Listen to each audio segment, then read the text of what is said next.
2014 के बाद से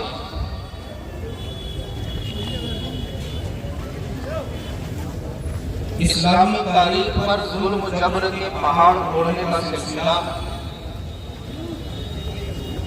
रिवायती तौर पर वापस आया। लिबास को देखकर, टोपी और कुर्ते को देखकर पहचान की गई और एक मुतय्यन वज़ाक़त को देख करके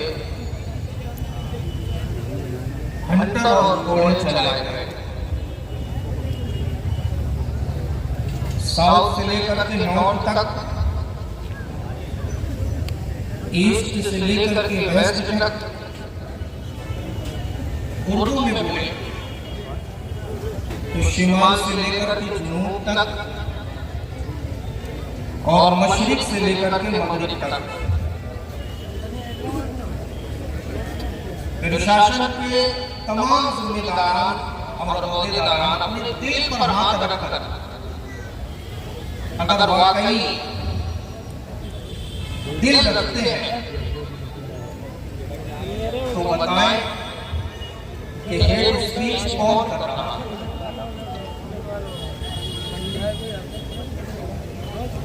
बुरे अल्फाज किसकी ज़बान पर आ रहे हैं? कौन है जो एक लेने के बाद तीन की बात कर रहा है? कौन है जो सिर्फ अपना अलामती चैनल चला रहा है? कौन है जो घरों से निकालकर कत्ल करने की धमकियां दे रहा है? कौन है जो मखसूस वज़ाक़त को देखकर जेल भरने की कोशिशें कर रहा है? हमें बताने की जरूरत नहीं। अगर ईमानदार हो तो दिल पर हाथ रख करके खुद फैसला करें। चाहे वो टी राजन की आवाज हो,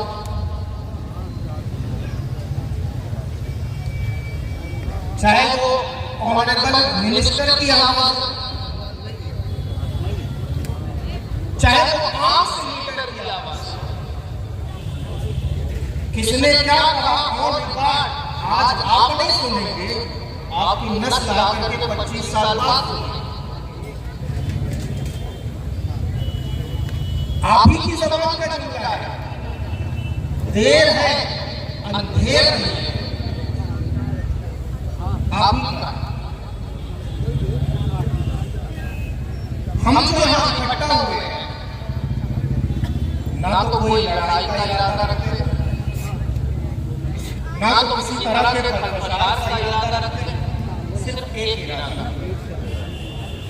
हम बुलबुले हैं इसकी ये गुलसिता हमारा। आज हमारे साथियों, हमारे गुलसिता को किसी की नजर रखिए।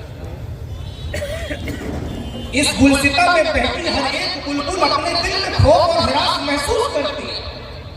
घर से निकले तो खौफ, घर में आए तो खौफ, गाड़ी में जाए तो खौफ, सफर करे तो खौफ। ये खौफ हमारा स्वाभाविक।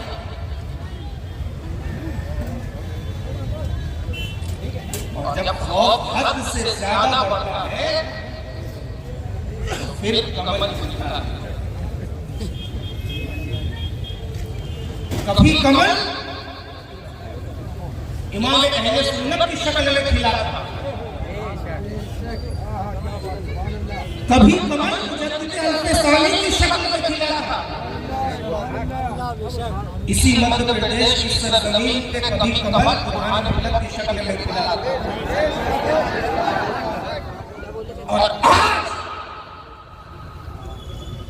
हमारे बीच के एक मुजाहिद मुफ्ती सलमान अज़हरी की शक्ल में कमल के रूप में तशरीफ लाए। और याद रखिए आप, जितनी गंदगी फैलेगी कमल गंदगी में ही पैदा होगा। कभी वहां से खिलेगा, कभी यहां से खिलेगा, कभी यहां से खिलेगा। अल्लाह तबारक व तआला आप सभी को, हम सभी को अक्ल अता फरमा, सोचने की कुव्वत अता फरमा, और इस समझ को, इस आस्ताने को अदब के साथ, खुलूस के साथ, मोहब्बत के साथ, आपसी भाईचारे के साथ आगे की मंजिल में ले जाने की तौफीक अता फरमाए। वाक़िअ दवाना अल्हम्दुलिल्लाह रब्बिल आलमीन।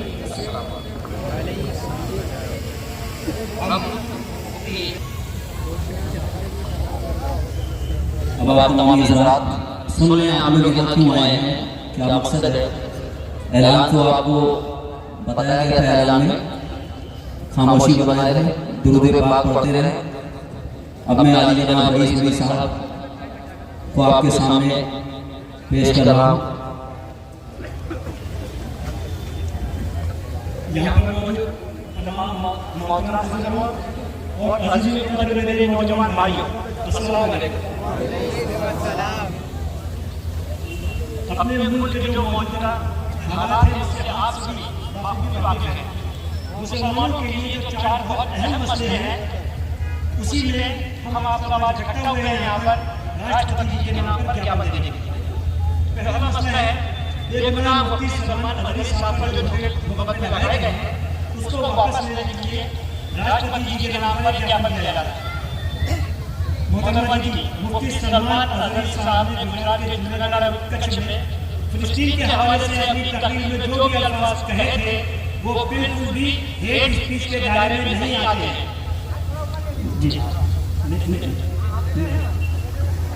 फिर भी मुफ्ती साहब पर 2 मुकदमे कायम करके गुजरात पुलिस ने गिरफ्तार करके कोर्ट से 10 दिन की रिमांड लेने में भी कामयाब हो जाती है। क्या मुफ्ती साहब कोई आतंकवादी है? दीदी, मध्य प्रदेश के हरदा जिले में पटाखा फैक्ट्री में विस्फोट होने से 12 बेगुनाह इंसानों की मौत के जिम्मेदार फैक्ट्री मालिक को सिर्फ 2 दिन की पुलिस रिमांड पर भेजा जाता है, और वही मुफ्ती साहब जैसे शरीफ इंसान को 10 दिन की पुलिस रिमांड पर भेजा जाता है। ये कैसा इंसाफ है? उलमाए दीन कभी भी हेट स्पीच कर ही नहीं सकते, क्योंकि मुसलमान जिस रब की पूजा करता है वो रब्बुल आलमीन कहलाता है। हम आप सब उसी रब के बंदे हैं।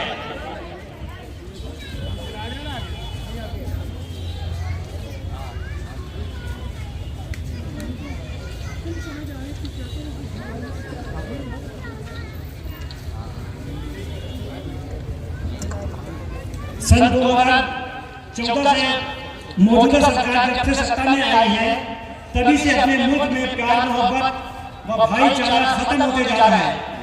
ऐसा महसूस होता है कि मौजूदा सरकार के पास इंसानों को इंसान से लड़वाने के अलावा देश हित के कोई काम बचे ही नहीं है। आपसे 45 करोड़ भारतीय मुसलमानों की तरफ से दिली गुजारिश है कि मेहरबानी करके बेगुनाह मुफ्ती साहब पर लगाए गए दोनों झूठे मुकदमे वापस लिए जाए। गुजरात सरकार द्वारा मुकदमे वापस लिए जाने से एक बेगुनाह इंसान को आपकी मेहरबानी से इंसाफ मिल जाएगा। बहुत बहुत शुक्रिया।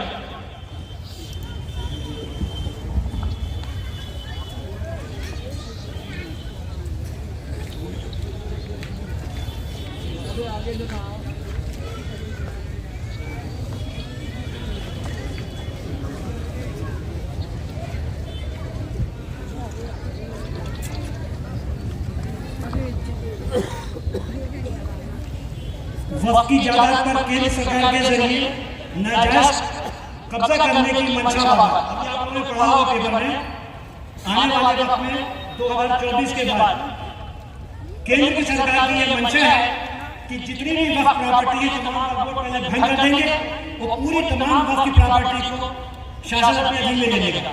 तो उसी के खिलाफ ज्ञापन दिया जा रहा है। मोहतरमा जी, समाचार पत्रों के माध्यम से ज्ञात हुआ है कि आने वाले वक्त में केंद्र सरकार तमाम वक्फ बोर्ड खत्म करके वक्फ की जायदाद पर नाजायज तरीके से कब्जा कर लेगा। जो भी मुसलमान खुदा की राह में अपनी जायदाद जिस मकसद के लिए, मसलन मस्जिद, मदरसे, ईदगाह, कब्रिस्तान के लिए वक्फ करता है, तो वाकिफ की मंशा के खिलाफ वक्फ जायदाद का मद तक नहीं बदला जा सकता। तो भारत का 45 करोड़ मुसलमान कैसे बर्दाश्त कर लेगा कि हमारी निजी वक्फ की हुई जमीन पर केंद्र सरकार नाजायज तरीके से कब्जा कर ले। मुसलमानों को मालिक ने बहुत बर्दाश्त करने की हिम्मत और ताकत दी है। मुसलमान अपने मुल्क में प्यार, मोहब्बत, आपसी भाईचारा व अमन चैन से रहना पसंद करता है।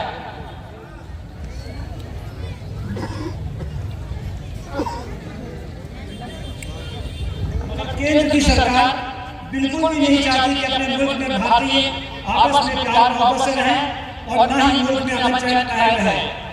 इसलिए कभी हमारी मस्जिदों को शहीद किया जाता है, कभी शरीयत में दखल देने की नाकाम कोशिश की जाती है, तो कभी मुसलमानों के साथ मॉब लिंचिंग की जाती है, कभी मुसलमानों के मकानों को तोड़ा जाता है, तो फिर कभी झूठे मुकदमे लगाकर मुसलमानों को जेल भेज दिया जाता है।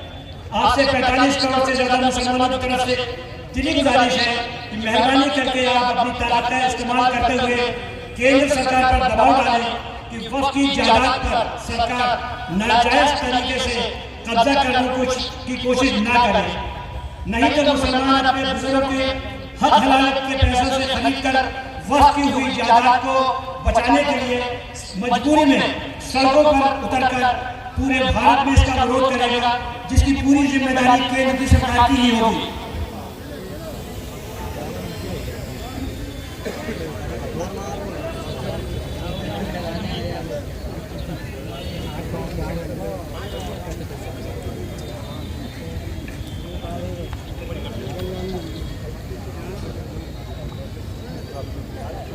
एनआरसी एवं सीए और यूनिफॉर्म सिविल कोड के खिलाफ ज्ञापन दीदी। एनआरसी एवं सीए के मुताबिक 31 दिसंबर 2014 के पहले पाकिस्तान, बांग्लादेश, म्यांमार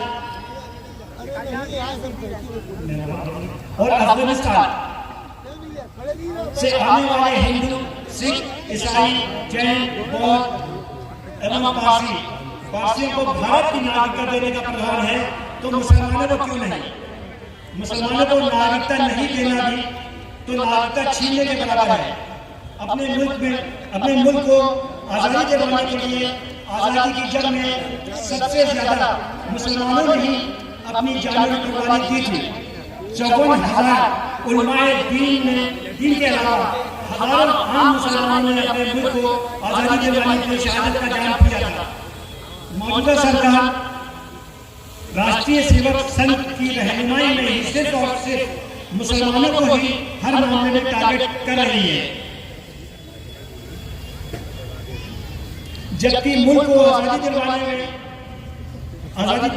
दिलवाने का जब वक्त आया था, तब तो संघ से जुड़े एक भी व्यक्ति ने मुल्क के खातिर अपनी जान कुर्बान नहीं की थी, क्योंकि उन्हें अपने मुल्क से ज्यादा अपनी जानें प्यारी थी।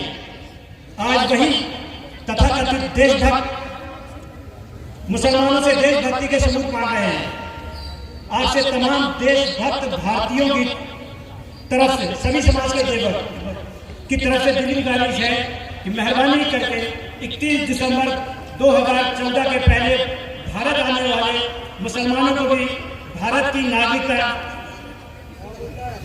दिलवाने में अपना अहम रोल अदा करने की तो मेहरबानी होगी, जिससे कि मुसलमानों को भी इंसाफ मिल सकेगा।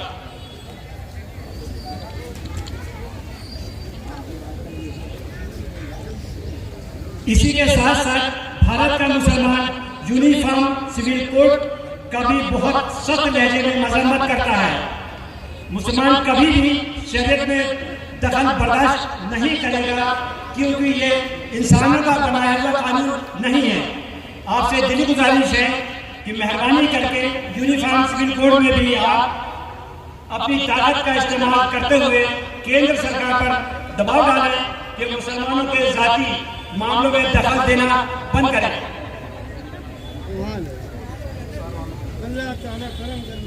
चुनाव में ईवीएम पर तत्काल रोक लगाने बाबत मोहतरमा दीदी, भारत दुनिया का सबसे ज्यादा आबादी वाला लोकतांत्रिक मुल्क है। भारत की ज्यादातर जनता भाजपा को छोड़कर चाहती है कि अपने मुल्क में चुनाव बैलेट पेपर पर ही हो, ना कि इलेक्ट्रॉनिक वोटिंग मशीन से, क्योंकि मशीनों को तो हैक किया जा सकता है। मशीनों से चुनाव ईमानदारी से एवं निष्पक्ष हो ही नहीं सकते। आम जनता के वोटों से चुनकर आई हुई सरकारें हमेशा जनता के हित में ही काम करती हैं, तभी मुल्क में लोकतंत्र कहलाता है। मशीनों को हैक करके चुनाव करवाने से जो सरकारें बनती हैं तब वे लोकतांत्रिक नहीं, तानाशाही वाली सरकारें कहलाती हैं। भारतीय जनता पार्टी का मानना है कि मोदी जी की लोकप्रियता और उनकी गारंटी की वजह से ही चुनाव में जीत हासिल होती है। अगर हकीकत में ऐसा ही है तो फिर भाजपा को घबराने की क्या जरूरत है? चुनाव ईवीएम से हो या बैलेट पेपर से, हकीकत तो पूरी दुनिया के सामने आ ही जाएगी।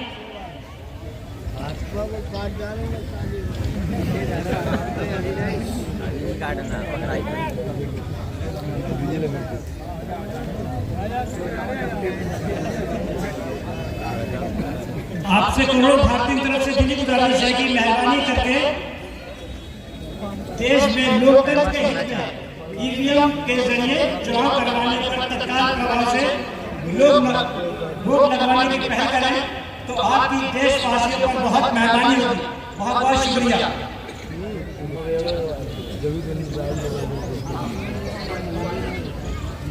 इसी के साथ आप सभी भाइयों का तहे दिल से हम शुक्रिया अदा करते हैं कि आप सबने अपना कीमती वक्त निकाला और निकाल कर यहाँ तशरीफ लाए।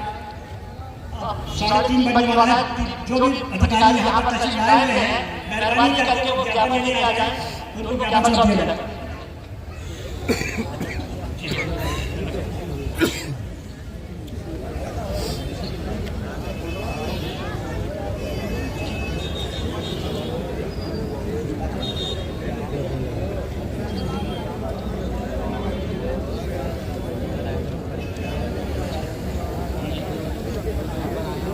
सभी उलमाए दीन का तहे दिल से शुक्रिया अदा करते हैं कि आप सब यहाँ तशरीफ लाए, अपना कीमती वक्त दिया आप लोगों ने, इसके लिए आप सभी का बहुत बहुत शुक्रिया।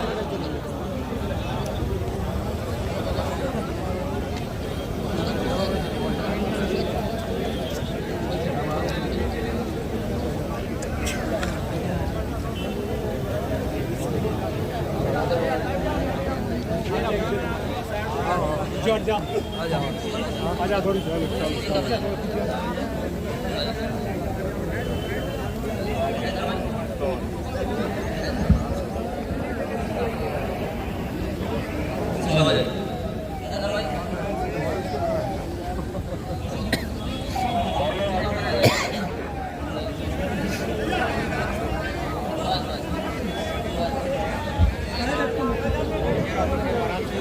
जी मेहरबानी करके 10 कदम पीछे हो जाइए, 10 कदम पीछे हो जाइए ताकि सुकून से ज्यादा हो सके। बहुत बहुत शुक्रिया।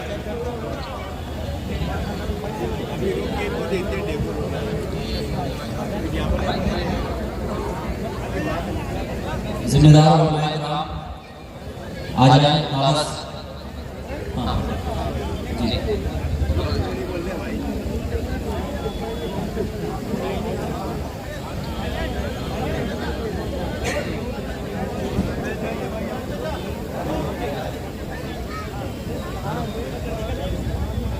हाँ आ रहे हैं पर ठंडी में। अरे थोड़ा देख रहे हैं बहुत। हाँ आ रहा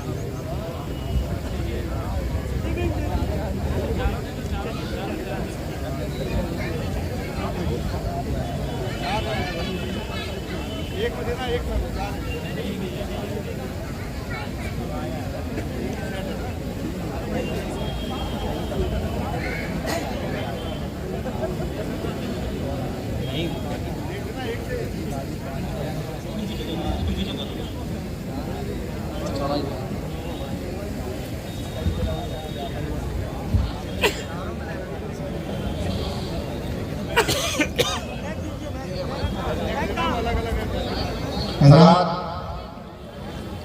बड़े ही अमर सबूत के साथ ज्ञापन दे दिया गया है और उम्मीद करते हैं कि वापसी में भी आप अमल कायम रखेंगे और जो ज्ञापन दिया गया है उसके लिए प्रशासन से उम्मीद है कि वो इस पर कार्रवाई करेंगे। आजाद गिरामी हर वक्त अमन सुकून कायम रखना हमारी जिम्मेदारी है। अगर आप कुछ भी ऐसा काम करेंगे जिससे कि माहौल बिगड़े तो वो आपके सिर नहीं जाएगा, बल्कि हम उलमाए किराम के सिर जाएगा। आप हजरात से फिर मोहतरमाना गुजारिश है कि ये एक मौका नहीं है, जब भी आपको याद किया जाए आप हमेशा अमन सुकून का दामन हाथों में थामे रहें और हम अपनी मांग बेहतर तरीके से हुकूमत के सामने रखने का तरीका जानते हैं। ऐसा नहीं है कि हम अपनी आवाज बुलंद करना नहीं चाहते हैं। आगे भी आप लोग इन सब बातों का ख्याल रखेंगे। कुरान पाक में अल्लाह ताला ने हमें हुक्म दिया है कि वातसिमू बिहब्लिल्लाहि जमीअन, अल्लाह की रस्सी को मजबूती के साथ थामे रहो और जुदा जुदा मत हो, आपस में इत्तेफाक हमेशा कायम रखें। हमारे शहर के तमाम उलमाए किराम यहाँ मौजूद हैं और बाज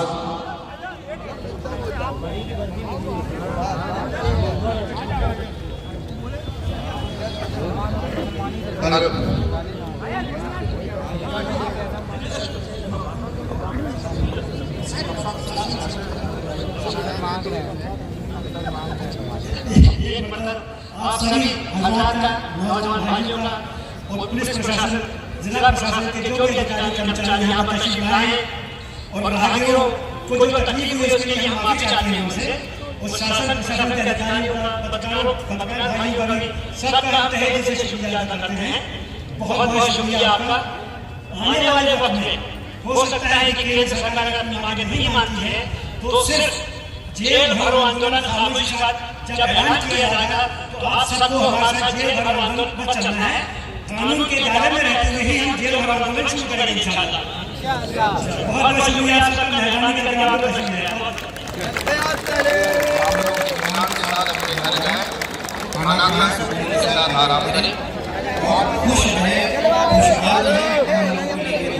अस्सलाम वालेकुम, फी अमानिल्लाह। बहुत बहुत शुक्रिया आपके तशरीफ लाने का।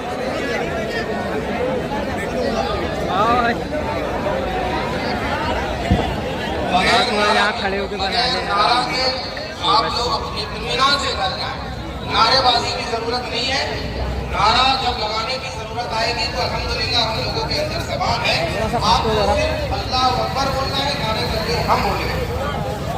इत्मीनान के साथ आप अपने घर जाएं बगैर शोर शराबे।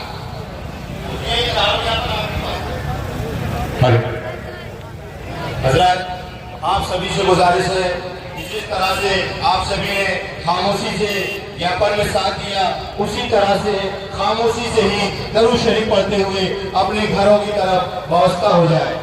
हजरत, आप सभी लोग किसी प्रकार की कोई भी नारेबाजी ना करें। बहुत बहुत शुक्रिया आप सभी का।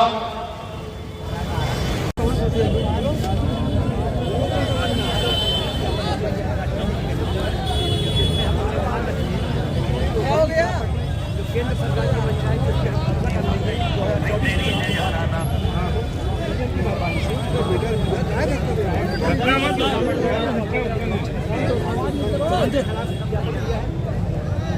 NRCS के खिलाफ किया है, कॉमन सिविल कोड जो लागू किया गया है उसके खिलाफ और ईवीएम मशीनों के जरिए चुनाव ना हो, इस्तेमाल चुनाव ना किया, ये मशीनें बैलेट पेपर से चुनाव होना चाहिए, उसके लिए किया है। और मुफ्ती आजम सलमान अजहरी साहब को जो बेगुनाह गिरफ्तार किया है 2 झूठे मुकदमे लगाकर, उनके हक में ज्ञापन किया है कि उनकी पर से दोनों झूठे मुकदमे वापस लिए जाए। 10 दिन की पुलिस रिमांड दे दी थी कोई आतंकवादी तो है नहीं, लेकिन चारों सब ज्ञापन दिए गए हैं। हमको उम्मीद है कि राष्ट्रपति के साथ मिलेगा, और अगर नहीं मिलेगा राष्ट्रपति के साथ तो फिर हम लोग जेल भरो आंदोलन बाद में शुरू करेंगे। मोहम्मद रईसवली जबलपुर। चलिए ओके, बस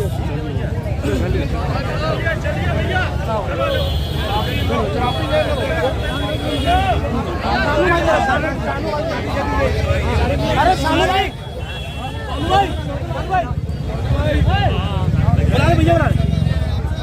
अरे बुला रहे भैया।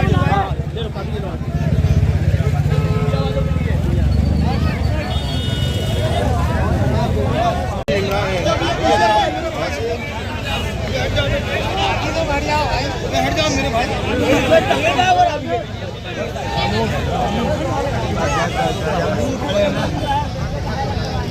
ज़्यादा